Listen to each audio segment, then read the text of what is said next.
السلام عليكم ورحمة الله تعالى وبركاته. بسم الله والحمد لله والصلاة والسلام على أشرف خلق الله سيدنا محمد وعلى آله وصحبه أجمعين. أهلا وسهلا ومرحبا بكم أعزائي المشاهدين والمشاهدات في حلقة جديدة وموضوع جديد من برنامجنا من هنا نبدأ. في كثير من الأحيان يعني يمكن وبشكل يومي تجد أنه يعني الكثير مننا يعني كلنا يعني بتمر يعني أحيانا بتمر علينا لحظات يعني ونجد نشعر فيها بالتعب والإرهاق، ونشعر فيها بعدم الرغبة لفعل أي شيء يعني. فتجد أنه يعني من الأحاديث اللي تكون متبادلة يعني بين جميع الناس، يقول لك أنا اليوم طفشان، أنا اليوم زهجان، أنا ما عندي نفس يعني أعمل أي شيء. هذه الحالة قد تكون حالة عادية وحالة يعني الإنسان ممكن يتقبلها أو شيء يعني لأنه دوام الحال من المحال. لكن أحيانا لما تكون هذه الحالة تكون عادة مستمرة، تكون الإنسان بشكل يومي دائما متضجر، دائما هو يشتكي، دائما هو ما عنده رغبة لأي شيء. في هذا الوضع طبعا بتكون حالة تحتاج مننا نحن نتحدث يعني ونتكلم ونقدم فيها بعض الأشياء. فموضوعنا اليوم إن شاء الله يعني وحلقتنا اليوم حتحدث إن شاء الله عن موضوع الراحة النفسية وأهمية الراحة النفسية وكيف نحقق الراحة النفسية وهل نحن بحاجة إلى الراحة النفسية. فقبل ما أبدأ في الموضوع حقيقة يعني تذكر قصة من الحالات اللي أنا تابعتها، من الحالات اللي تمر علي. إحنا عادة كثير من المواقف والحالات اللي تجي يعني بتجي في شكل استشارات. كانت قصة لرجل يعني يبلغ من العمر يعني في مقتبل العمر اللي هو عمره في الخمسينات يعني. فيقول الأخ أنه أنا يقول هو عايش مع زوج في بيت يعني زوجته ووالدته في البيت معه، وهو ما يعني أمه ما عندها مكان غير بيته يعني إنه ما عنده أخ آخر غيره يعني. فيقول إنه أول ما أدخل أجي من أنا مرهق من العمل وأكون أنا متعب جدا. أول ما يدخل البيت يعني شكوى من الأم، شكوى من الزوجة، يعني سبحان الله وكأنه يعني دخل في سبحان الله في دوامة مشاكل اجتماعية.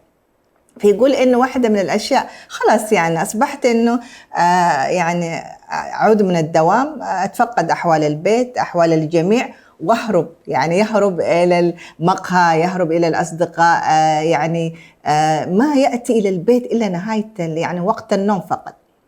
فيقول من حالة العدم الراحة النفسية أنا ما وجدت البيت، بالنسبة لي كان البيت يعني بيئة طاردة، ليس هو بيئة آمنة ولا بيئة تحتويني ولا بيئة أشعر فيها بأنه أنا يعني لي مكانة يعني. فالكل يعني سبحان الله في حالة شكوى وعدم تناغم وعدم انسجام وعدم تفاهم اللي نتج عنه سبحان الله هذا اللي يعني البعد بالنسبة للزوج يعني. فلماذا نحن أحيانا بأنفسنا أحيانا نحن نرتكب بعض الأخطاء بعدم فهمنا لأوضاعنا، بعدم حسن تصرفنا، بعدم يعني عدم امتلاكنا لمهارات حل المشكلات، نكون في نفس الموقف. ويمكن كثير من حالة الأخ وفي أخوات كذلك يعني. نحن ما نقول فقط المشاكل تأتي للزوج فقط وللأب مثلا، لكن حتى الأبناء أحياناً الابن إذا لم يجد بيئة آمنة، إذا لم يجد بيئة حاضنة اجتماعية داخل الأسرة، بيئة يشعر فيها بالاحترام، بالتقدير، بالتفاهم، بالحب، أكيد يلجأ هذا الابن وهذه البنت وحتى الزوجة يعني يكون هو يبحث عن المكان الآمن خارج البيت. فبالتالي نحن بحاجة إلى أن نجعل بيوتنا تكون بيوت يعني فيها الاستقرار، فيها اللي هي الجانب الراحة النفسية. وكل منا ما يبحث عن السعادة للأسرة يعني. كل واحد منا الشيء الطبيعي يعني أظن كل المشاهدين والمشاهدات المتابعين لنا الكل يتفق معي تماما يعني. احنا بحاجة إلى نحن نشعر في بيوتنا بالاستقرار النفسي، نشعر في بيوتنا بالانتماء لهذه البيوت، نشعر إنه بيئة آمنة هذه البيت. والكل يعني ابتداء من الأم والأب اللي هو الزوج والزوجة وإلى الأبناء والأحفاد. فالكل يبحث عن الراحة النفسية والرضا وإنه نشعر فيها بالاستقرار. وهم يعني سبحان الله يعني الراحة النفسية لا تأتي ولا تشترى بالمال. وإلا لو وجدنا الجميع كان يمكن لو كانت تباع في الأسواق لوجدنا الجميع كله يقف في طابور ويعني يبحث عنها، خاصة ونحن الآن نعايش هذه الضغوط، نعايش يعني هذه التغييرات المستمرة بشكل يومي، تغييرات على مستوى اقتصادي، على جانب اجتماعي، جانب نفسي. فهذه يعني نمط الحياة اللي نحن نعيشه يعني يتطلب مننا نحن إيجاد راحة نفسية لأنفسنا ولأفراد أسرتنا. فهذه الأشياء اللي نحن ما تأتي من فراغ حقيقة يا أخوان. يعني لكل شيء، بناء الأسرة، بناء البيت وفي داخله هذه البناء النفسي يحتاج لمجهود، ويحتاج مننا نحن نبذل فيه يعني الكل، يعني ليس فقط الزوج ولا الزوجة، الجميع أفراد العائلة تحتاج أنه تساهم في أنه تجعل البيت يكون بيئة آمنة. نحن طبعا هذا لا يعني أن نحن ما حنمر بمشاكل، ودوام الحال من المحال، يعني مستحيل أن نحن بشر نخطأ ونصيب، ولذلك الله سبحانه وتعالى يغفر لنا كل ما نحن يعني ارتكبنا أخطاء وتبنا، يعني فما بالك نحن كبشر يعني نتجاوز لبعضنا البعض. فعدم المشاكل لا يعني أنه الحياة تكون جحيم، لا، الحياة فيها تمر في لحظات فرح، لحظات حزن، لحظات نتعثر فيها، لكن دائما يكون شعارنا نحن كيف نجد حلول لهذه المشاكل، لهذه العثرات اللي تمر بنا. من ضمن القصص والمواقف اللي أنا استوقفتني كثير حقيقة كان يعني قصة أو يعني لأسرتين. أسرة سبحان الله الزوج يعني دخله محدود وزوجي، لكن يعني يتحلى بهذه الصفات اللي احنا ذكرناها. دائما عندي يوم خاص نهاية عطلة الأسبوع بيستصحب كل أفراد العائلة ويذهبوا يعني إلى مطعم، سبحان الله يجلسوا كلهم في مائدة الإفطار، يفطروا مع بعض، يتناولوا المشروبات، فتكون هذا الجو. الأبناء ينتظروا هذا اليوم بفارق صبر، يعني نهاية الأسبوع معروف إنهم خارجين للمطعم الفلاني وحيجلسوا مع الأسرة وكل الأبناء مع بعض وما يستخدموا أي أجهزة، ويكون كل التواصل اجتماعي 100%.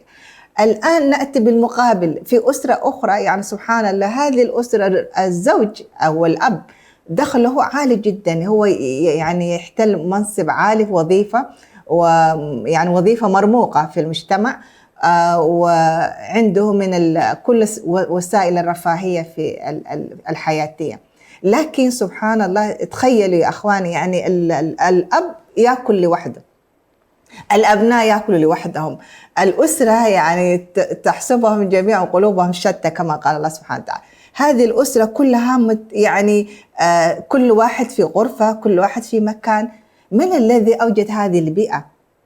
من اللي هو المسؤول عن إيجاد هذه البيئة اللي ذكرناها؟ نحن الآن عندنا مقارنة بين الأسرتين، نحن نستطيع أن نجعل من بيوتنا بيوت آمنة، وهذه واحدة من أهداف البرنامج حقيقة. هو برنامج أسري يهدف إلى نحن كيف يعني نعيد حساباتنا، نعيد نظرتنا في الأمور، نتعلم، نمتلك مهارات جديدة حتى نشعر بهذه الراحة النفسية. الراحة النفسية تحتاج مننا حقيقة لأهميتها، تحتاج مننا التوازن في عدة جوانب في حياتنا. أولا الجانب النفسي، الجانب النفسي يعتبر هو يعني صمام زي ما يقول الأمام، هو حقيقة هو سكينة النفس وراحة البال، هداءة النفس. يعني تجد دائما الإنسان يدرب نفسه على أنه يعني دائما يحاول يواجه المشكلات ويحلها ويتحلى بهذه الصفات حتى يشعر بالراحة النفسية. إذا كنت أنا شخصية قلقة، شخصية متوترة، حيكون البيئة اللي حولي كلها بيئة سلبية، يعني حأنقل هذا التوتر وهذا القلق وهذه الأشياء أحيانا تكون لأشياء يعني بسيطة جدا وبإمكاننا إحنا نتجاوزها، لكن لأنه طبيعة وأنا أقول هذه يمكن إحنا كلنا لأنه ربما عانينا ونحن عشنا في بلاد غير بلادنا، حياة اللجوء، حياة عدم الاستقرار، أحيانا ينتج عنا هذا النمط من الشخصيات اللي هو يكون دائما شخص قلق، شخص يعني دائما عنده أفكار وسواسية، أفكار سلبية، يعني أنا أتذكر واحدة من الأخوات يعني ابنها أو بنتها لو خرجت لشيء بسيط تشتري أشياء، هي تكون واقفة تقول إيش حصل لها، تأخرت، يعني أشياء أحيانا نعطيها يعني بتكون أكبر من حجمها، ونعطيها أكثر يعني من الأشياء اللي ما تستحقها أصلا. هو مطلوب إن إحنا نكون عندنا هذا النوع من القلق الإيجابي، لكن ما تكون سمة بحيث إنه تأثر في تربيتنا وتأثر في شخصيتنا بشكل عام. نأتي الآن للجانب الآخر اللي هو الجانب الروحي. يعني هو الجانب الروحي هو الدينامو اللي يحركنا. الجانب الروحي بالنسبة لنا هو يعني سبحان الله، الإنسان كل ما كان إيمانياته ورضا، يعني إنسان علاقته بربه قوية جدا، إنسان يحسن الظن في الله سبحانه وتعالى، كثير الرجوع إلى الله، يعني يتسم ويتحلى بهذه الصفات اللي هي صفات القلب السليم، القلب الذي لا يحمل في داخله إلا كل خير، لا يحمل في داخله إلا الحب والاحترام والتقدير، لا يحقد على هذا ولا على ذاك، يعني قلب سليم يعني يخلو من كل هذه أمراض القلوب. هذا الجانب الروحي هو اللي هو يعني أساسه إن إحنا دائما ثقتنا بالله تكون أكبر من كل شيء.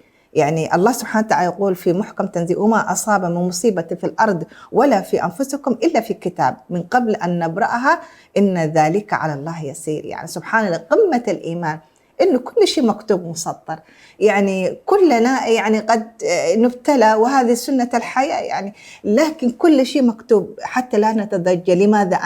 لماذا أنا ابني يعني فاشل في الدراسة؟ لماذا لم أرزق بالأبناء؟ ولماذا يعني كثير من هذه لماذا يعني حقيقة يعني بندخل في دوامة ونشعر نفسنا أن إحنا سبحان الله يعني فقدنا الثقة بالله وأعوذ بالله. فهذا الجانب الروحي يعتبر واحدة من أهم عوامل الراحة النفسية. نأتي للجانب الآخر اللي هو الجانب الجسدي.